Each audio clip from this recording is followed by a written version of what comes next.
Matatak na ang husay ng mga Pinoy sa larangan ng investment. Kaya naman ang mag-asawang Ofelia at Eric Cacoma ay humakot ng bahay panghanap buhay projects dahil naniniwala sila na ito ang pag-asa tungo sa kinabukasan. May report si Lindsay Gatdula. Hola! Live na live mula dito sa Madrid. Kasama po natin ang OF winners na si Eric at Ofelia Cacoma.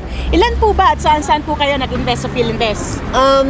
Nag-invest kami ng isa sa Linear Makati, tapos dalawa sa Alabang Studio. Nag-decide kami mag-asawa na kumuha ng 3 unit kasi 3 yung anak namin para ma-secured na yung kanilang kinabukasan. Ano po ang pakiramdam bilang OF winners? Well, proud na proud, siyempre. At masarap ang pakiramdam.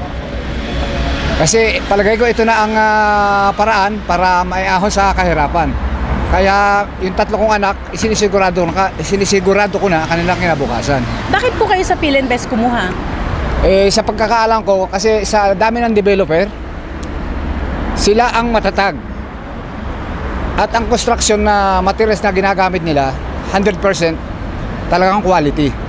Kaya saan ka pa pupunta? Siyempre sila matatag na. Yun lang po. Congratulations po para sa ating mga OF winners, para sa Ola PhilInvest, Lindsay Gatdula, Madrid, Spain. Maraming salamat, Lindsay Gatdula, nagpapatrol mula sa Bravo Murillo. Hanggang sa muli, ako po si Sherstin Zano Alcalde para sa Ola PhilInvest Update.